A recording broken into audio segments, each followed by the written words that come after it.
जीवन की अनुपम शैली से अनुपम का आप सभी को नमस्कार। चलिए आज इस वीडियो की शुरुआत सबसे पहले कविता से ही हो जाए। कविता अंकिता सोन के द्वारा रचित है।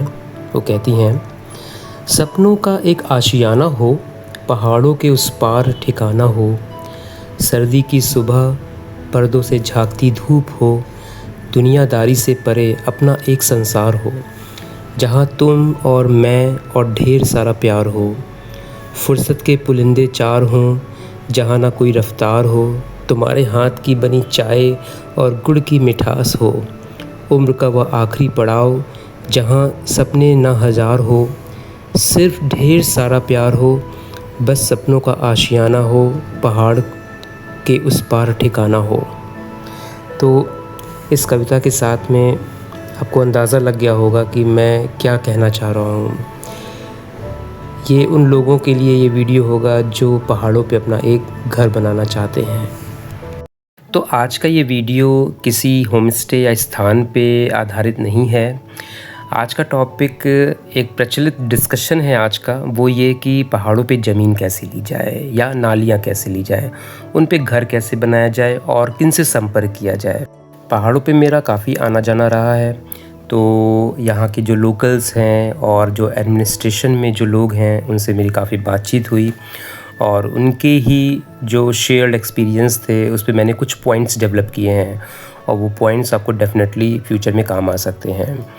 देखिए, अगर आप पहाड़ों पे ज़मीन लेना चाह रहे हैं तो सबसे महत्वपूर्ण है कि आप अपनी प्रायोरिटीज़ डिसाइड करिए। आपका ऑब्जेक्टिव क्या है पहाड़ पे ज़मीन लेने का? आप वहाँ पे सेकंड होम बनाना चाह रहे हैं, परमानेंटली शिफ्ट होना चाह रहे हैं, या कॉटेजेस या कुछ बिज़नेस पर्पस की तरफ जा रहे हैं? तो ये प्रायोरिटीज़ पहले डिसाइड होनी चाहिए आपकी। अब मैं आपको एक उदाहरण दूँ कि एक ओल्ड एज कपल है, उसने डिसाइड किया कि हम यहाँ पे परमानेंटली शिफ्ट होना चाहते हैं। उस केस में आप ये ज़रूर देखिए कि आपको वहाँ पे क्या फैसिलिटीज़ उपलब्ध हैं, स्पेशली मेडिकल फैसिलिटी क्या उपलब्ध है, वहाँ पे मेडिकल इमरजेंसीज़ कैसे मीट आउट हो रही हैं, इसके बारे में एक बार ज़रूर विचार करना चाहिए आपको। फिर आती है बात डोमेस्टिक हेल्प की। आपने घर बना लिया है लेकिन आपको एक डोमेस्टिक हेल्प चाहिए है। पहाड़ों पे डोमेस्टिक हेल्प आसानी से नहीं मिल पाती है, तो इसके बारे में भी एक विचार करिए। आप अपने आसपास ये देखिए कि जहाँ आप घर बना रहे हैं वहाँ पे कोई 1-1.5 किलोमीटर के अंदर अंदर कोई मार्केट है कि नहीं है। ये एक बहुत ही इम्पॉर्टेंट पार्ट है, इसको ज़रूर कंसिडर करिए ज़मीन डिसाइड करने से पहले। आइए अब बात करते हैं कुछ बेसिक रिक्वायरमेंट्स की। तो बेसिक रिक्वायरमेंट्स में क्या आएगा? एक आएगा बिजली और दूसरा आएगा पानी। तो पानी तो बहुत महत्वपूर्ण है। तो आप जहाँ ज़मीन ले रहे हैं वहाँ देखिए पानी कैसे आ रहा है। पहाड़ों पे पानी 2 तरीके से मिलता है। एक होता है गवर्नमेंट का, जो मॉर्निंग में केवल 1 या 2 घंटे आएगा, जिसकी सप्लाई बहुत लिमिटेड है, आपका काम उससे नहीं चलने वाला है। दूसरा है नेचुरल रिसोर्स। नेचुरल रिसोर्स अगर आपकी ज़मीन के पास में है तो आप बहुत ब्लेस्ड हैं और बहुत ज़्यादा लकी हैं। और जो देखा गया है कि समय के साथ में ये नेचुरल रिसोर्सेज भी सूखते जा रहे हैं।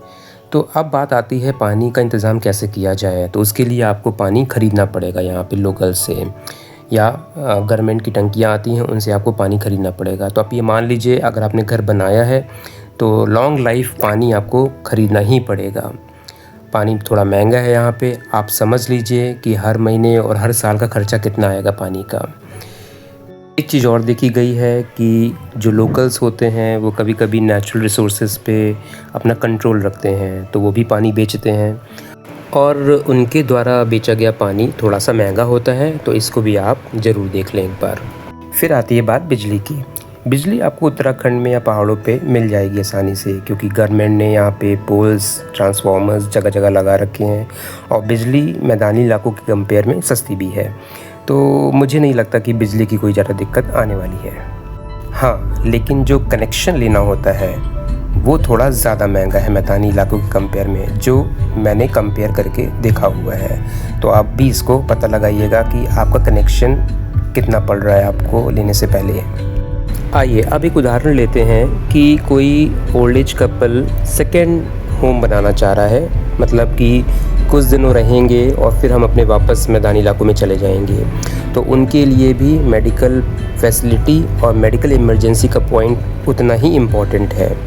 क्योंकि जो मेरी बातचीत हुई यहाँ पे लोकल से, पहाड़ियों से, उन्होंने यही बताया मुझे कि मेडिकल इमरजेंसीज़ को मीट आउट करने के लिए आपको हल्द्वानी आना पड़ेगा, और हल्द्वानी में अगर कोई इमरजेंसी नहीं हो रही है मीट आउट, तो आपको फिर और नीचे आना पड़ेगा। सबसे क्लोजेस्ट जो है वो है बरेली का एरिया, तो यहाँ पे आपकी मेडिकल इमरजेंसीज़ मीट आउट हो पाएंगी।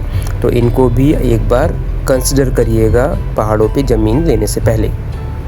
इसके बाद कुछ एक और बातें हैं, जैसे कि लैंडस्लाइडिंग, भूस्खलन, जो धीरे धीरे कॉमन होता जा रहा है पहाड़ों पे।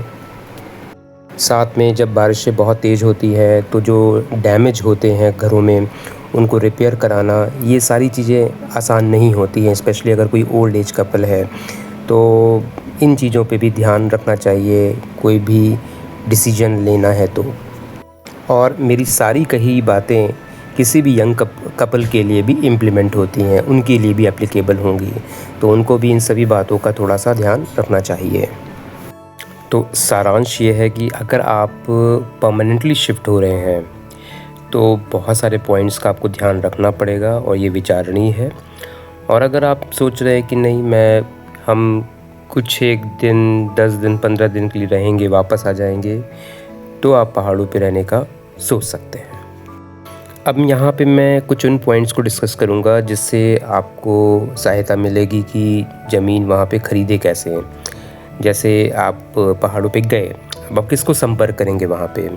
हो सकता है आप वहाँ के लोकल्स को बोलें, हो सकता है कि जहाँ आप स्टे कर रहे हैं वहाँ पे किसी को बोलेंगे, या फिर यूट्यूब चैनल के थ्रू जो लोग ख़रीद फरोख्त कर रहे हैं ज़मीन की उनको, या वहाँ पे जो ऑफिसेज़ बने हुए हैं लोकल्स में, वहाँ जाके संपर्क करेंगे। तो किससे संपर्क किया जाए? सबसे रिलायबल सोर्स क्या है ज़मीन लेने का पहाड़ों पर? एक सबसे अच्छा तरीका होता है कि जो उस ज़मीन का ओनर है, जो उसका मालिक है, अगर आप डायरेक्टली उससे ज़मीन ले लें तो इससे आसान और कोई तरीका नहीं होता है। देखिए, सबसे अच्छा तरीका तो ये है कि अगर आप ओनर से डायरेक्टली बात करें। अगर आप ओनर से बात कर लें, उससे उसके ऑफिशियल डॉक्यूमेंट्स ले लें। ऑफिशियल डॉक्यूमेंट्स मेरा मतलब है खतौनी, रजिस्ट्री, सेल डीड, या फिर NEC, नॉन इनकम्बरेंस सर्टिफिकेट, या 12 साला या 30 साला, इस तरह के जो भी डॉक्यूमेंट्स अवेलेबल हैं उनको प्रोक्योर करिए। उसको अपने वकील से चेक करवाइए, रजिस्ट्रार ऑफिस में जाके चेक करवाइए, या सब रजिस्ट्रार ऑफिस में चेक करवाइए। सब कुछ ठीक लग रहा है अगर, तो आगे बढ़िए फिर। अब अगर ज़मीन बेचने वाला कोई मीडिएटर है, जिसे कॉमन शब्दों में बिचौलिया बोलते हैं, तो अगर कोई मीडिएटर है, अब मीडिएटर कौन हो सकता है? जो वहाँ का लोकल है, या फिर किसी ऑफिस में आपने कम्युनिकेट किया, वहाँ का कोई पर्सन है, या तीसरा कोई यूट्यूबर है। इन तीनों में से कोई भी अगर मीडिएटर की तरह काम कर रहा है और ओनर नहीं है वहाँ पे साथ में, तो इनकी इन्वेस्टिगेशन या इनका बैकग्राउंड ज़रूर चेक करवाइए। इसको आप लोकल से ही अगेन चेक कर सकते हैं कि उसका पास्ट जो ख़रीद फ़रोख्त रही है वो ट्रांसपेरेंट है कि नहीं है। काफ़ी आइडिया लग जाता है जब आप 2-4 लोगों से अगर आप बात करते जाएं तो। और जल्दीबाजी कभी मत करिए इन चीज़ों में, थोड़ा सा समय दे के इन्वेस्टिगेशंस इस तरह की ज़रूर करिए। और इन सब प्रोसेस में, ज़मीन के देखने से लेके तक ख़रीदने तक में धैर्य रखिए, वरना वो कहते हैं ना, सावधानी हटी और दुर्घटना घटी। तो कब धोखा हो जाएगा आपको नहीं पता लगेगा। एक बात और गौर करने की है, जो मीडिएटर है, अगर आप मीडिएटर या बिचौलिए से ज़मीन ख़रीद फ़रोख्त की बातें कर रहे हैं, तो पहले दिन से उसके व्यवहार पे ध्यान रखिए। पहली चीज़ तो है कि वो पहले बहुत मीठी मीठी बात करेंगे आपसे।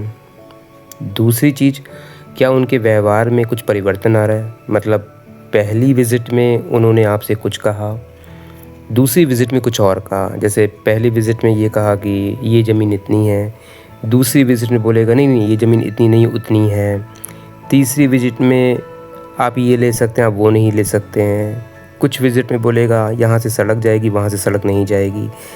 मेरे कहने का मतलब है बार बार बातें बदलेंगी। अगर बातें बार बार बदल रही हैं तो आप इस तरह के सौदे पे एकदम मना कर दीजिए, या तो उसको शक के दायरे पे ले आइए और पूरा फोकस करिए कि उसके पास्ट में उसने किस तरह की खरीद फरोख्त की हुई है, और लोकल से अच्छा आपको ये बातें और कोई बता नहीं सकता।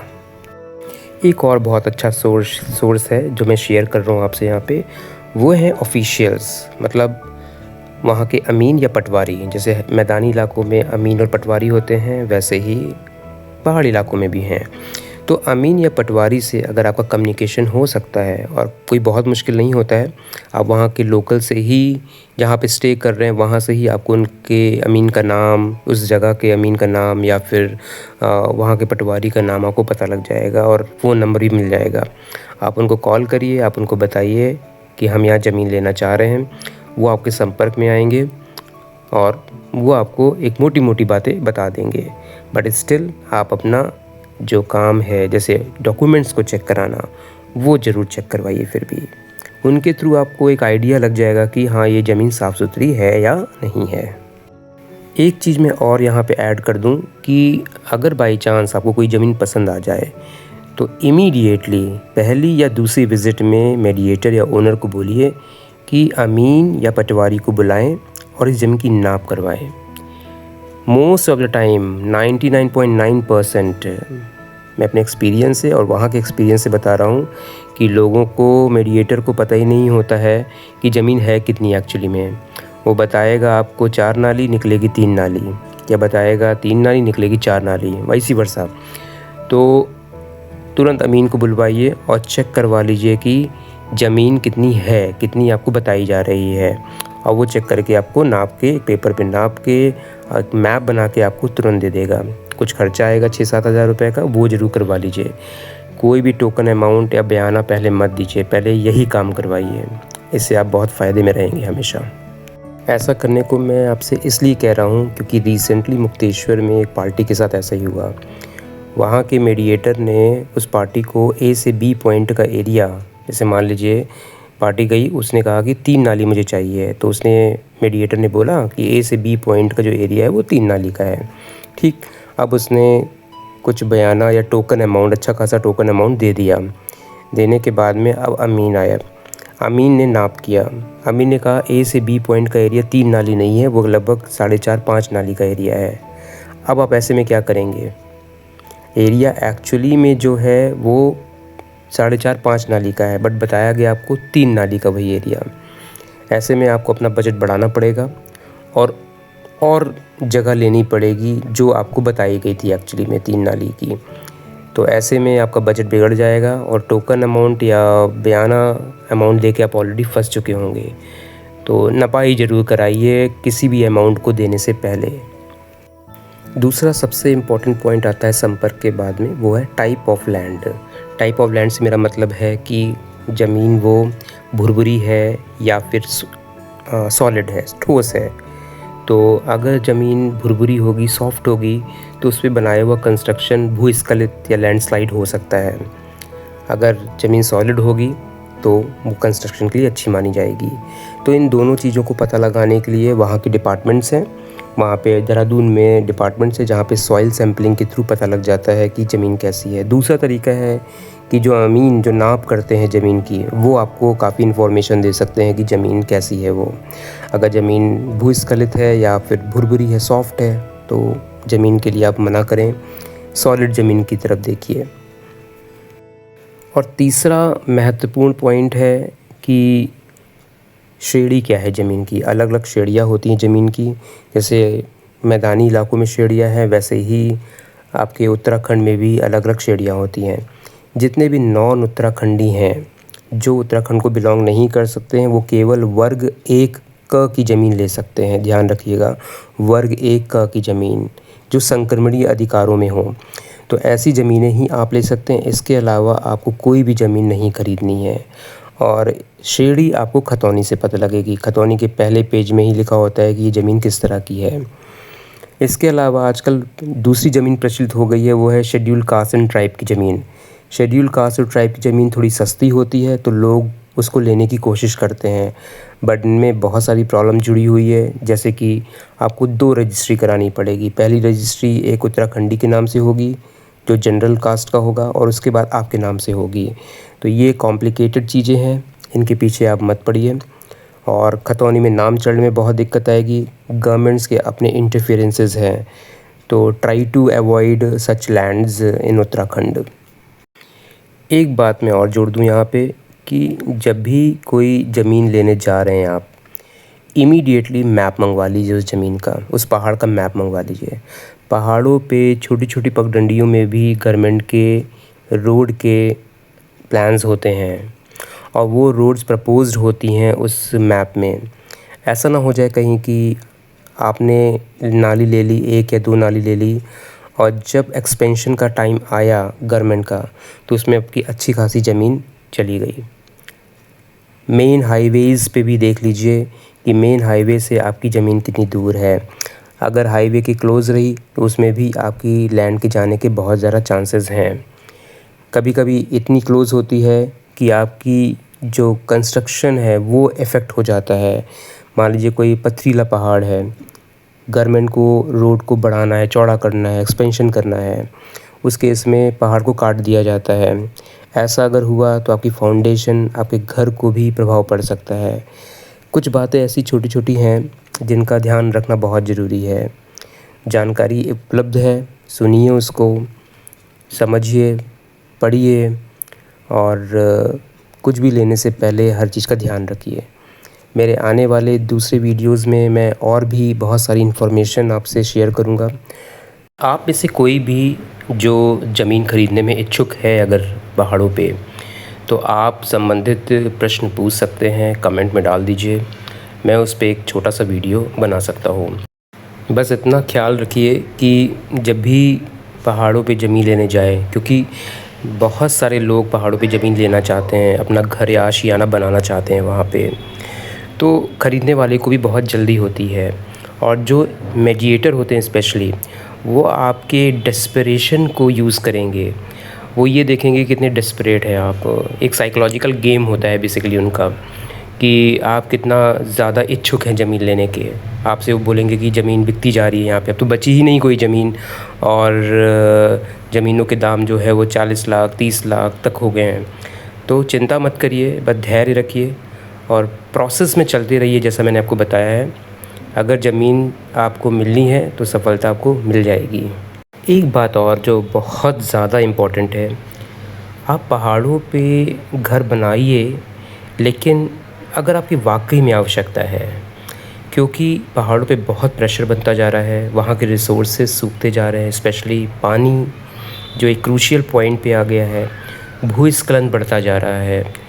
तो आइए तभी जब वाकई में आवश्यकता है पहाड़ों पे आने की, वरना आप आराम से किसी भी होम स्टे में 6-7 महीने रुक सकते हैं, आनंद ले सकते हैं प्रकृति का, वापस अपनी जगह पे आके काम कर सकते हैं। तो चलिए इन सब के साथ में इस वीडियो को मैं समाप्त करता हूँ, और इस वीडियो को लाइक, शेयर, सब्सक्राइब ज़रूर करिएगा। इस पे कमेंट डालिए अगर आपकी कोई क्यूरियोसिटी है, कोई प्रश्न है, और सब लोग अपना ध्यान रखिएगा। Thank you so much everyone.